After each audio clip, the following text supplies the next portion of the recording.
بسم الله الرحمن الرحيم والضحى والليل إذا سجى ما ودعك ربك وما قلى وللآخرة خير لك من الأولى ولسوف يعطيك ربك فترضى ألم يجدك يتيما فآوى ووجدك ضالا فهدى ووجدك عائلا فأغنى فأما اليتيم فلا تقهر وأما السائل فلا تنهر وأما بنعمة ربك فحدث بسم الله الرحمن الرحيم ألم نشرح لك صدرك ووضعنا عنك وزرك الذي أنقض ظهرك ورفعنا لك ذكرك فإن مع العسر يسرا إن مع العسر يسرا فإذا فرغت فانصب وإلى ربك فارغب بسم الله الرحمن الرحيم والتين والزيتون وطور سينين وهذا البلد الأمين لقد خلقنا الإنسان في أحسن تقويم ثم رددناه أسفل سافلين إلا الذين آمنوا وعملوا الصالحات فلهم أجر غير ممنون فما يكذبك بعد بالدين أليس الله بأحكم الحاكمين بسم الله الرحمن الرحيم اقرأ باسم ربك الذي خلق خلق الإنسان من علق اقرأ وربك الأكرم الذي علم بالقلم علم الإنسان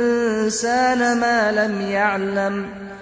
كلا إن الإنسان ليطغى أن رآه استغنى إن إلى ربك الرجعى أرأيت الذي ينهى عبدا إذا صلى أرأيت إن كان على الهدى أو أمر بالتقوى أرأيت إن كذب وتولى ألم يعلم بأن الله يرى كلا لئن لم ينته لنسفعا بالناصية ناصية كاذبة خاطئة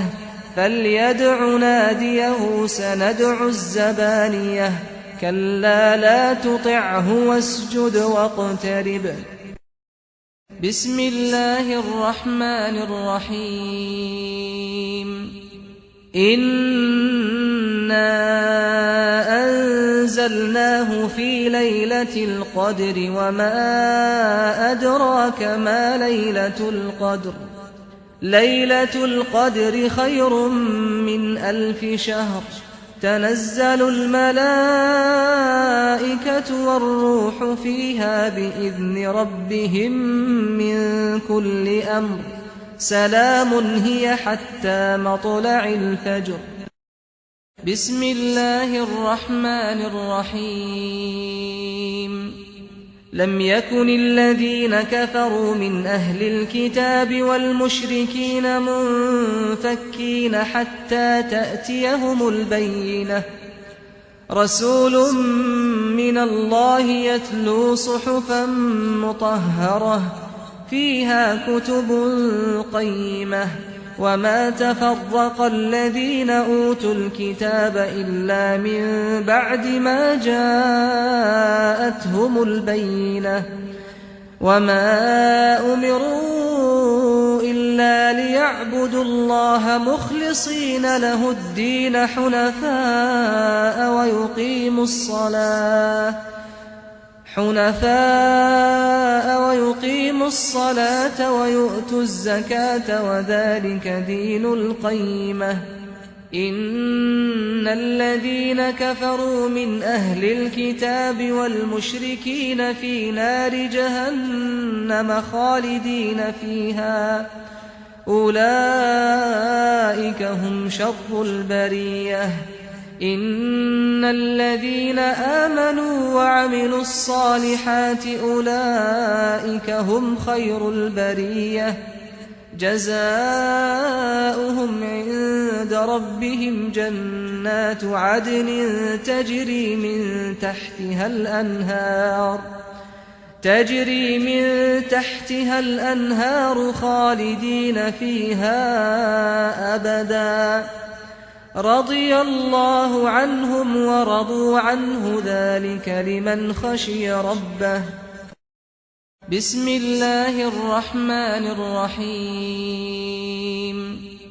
إذا زلزلت الأرض زلزالها وأخرجت الأرض أثقالها وقال الإنسان ما لها يومئذ تحدث أخبارها بأن ربك أوحى لها يومئذ يصدر الناس أشتاتا ليروا أعمالهم فمن يعمل مثقال ذرة خيرا يره ومن يعمل مثقال ذرة شرا يره بسم الله الرحمن الرحيم والعاديات ضبحا فالموريات قدحا فالمغيرات صبحا فأثرن به نقعا فوسطن به جمعا إن الإنسان لربه لكنود وإنه على ذلك لشهيد وإنه لحب الخير لشديد أفلا يعلم إذا بعثر ما في القبور وحصل ما في الصدور إن ربهم بهم يومئذ لخبير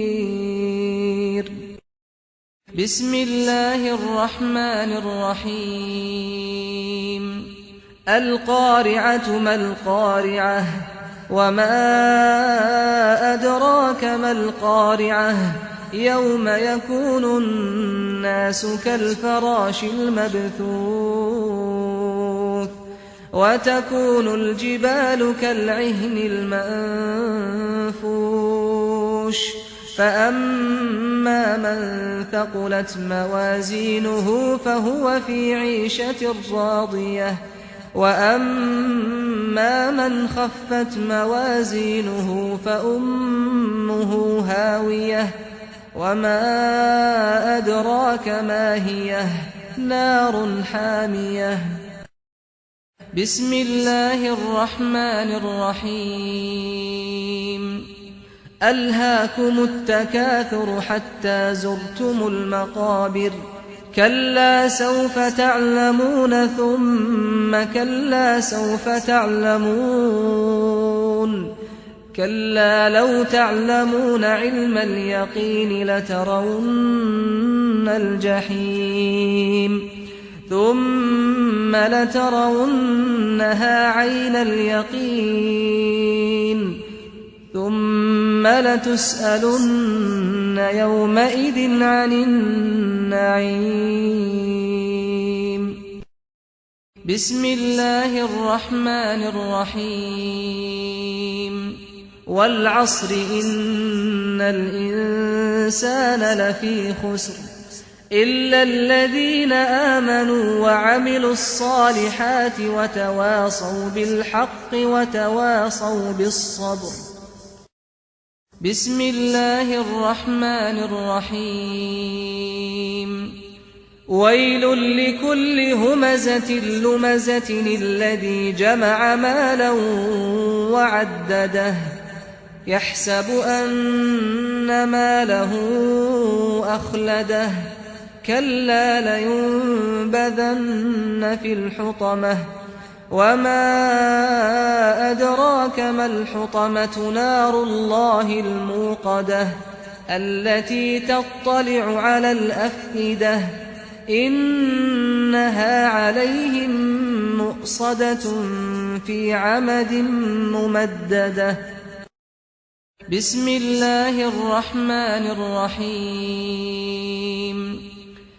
ألم تر كيف فعل ربك بأصحاب الفيل ألم يجعل كيدهم في تضليل وأرسل عليهم طيرا أبابيل ترميهم بحجارة من سجيل فجعلهم كعصف مأكول. بسم الله الرحمن الرحيم. لإيلاف قريش إيلافهم رحلة الشتاء والصيف فليعبدوا رب هذا البيت الذي أطعمهم من جوع وآمنهم من خوف. بسم الله الرحمن الرحيم. أرأيت الذي يكذب بالدين فذلك الذي يدع اليتيم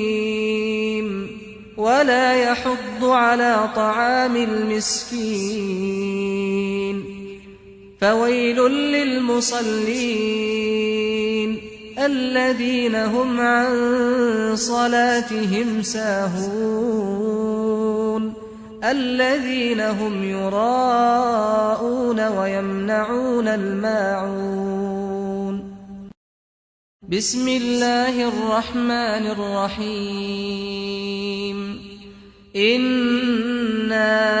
أعطيناك الكوثر فصل لربك وانحر إن شانئك هو الأبتر. بسم الله الرحمن الرحيم. قل يا أيها الكافرون لا أعبد ما تعبدون ولا أنتم عابدون ما أعبد ولا أنا عابد ما عبدتم ولا أنتم عابدون ما أعبد لكم دينكم ولي دين. بسم الله الرحمن الرحيم. إذا جاء نصر الله والفتح ورأيت الناس يدخلون في دين الله أفواجا فسبح بحمد ربك واستغفره إنه كان توابا.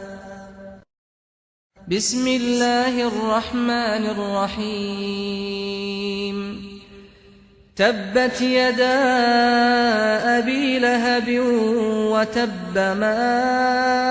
أغنى عنه ماله وما كسب سيصلى نارا ذات لهب وامرأته حمالة الحطب في جيدها حبل من مسد. بسم الله الرحمن الرحيم. قل هو الله أحد الله الصمد لم يلد ولم يولد ولم يكن له كفوا أحد. بسم الله الرحمن الرحيم. قل أعوذ برب الفلق من شر ما خلق ومن شر غاسق إذا وقب ومن شر النفاثات في العقد ومن شر حاسد إذا حسد. بسم الله الرحمن الرحيم قل أعوذ برب الناس ملك الناس إله الناس من شر الوسواس الخناس الذي يوسوس في صدور الناس من الجنة والناس.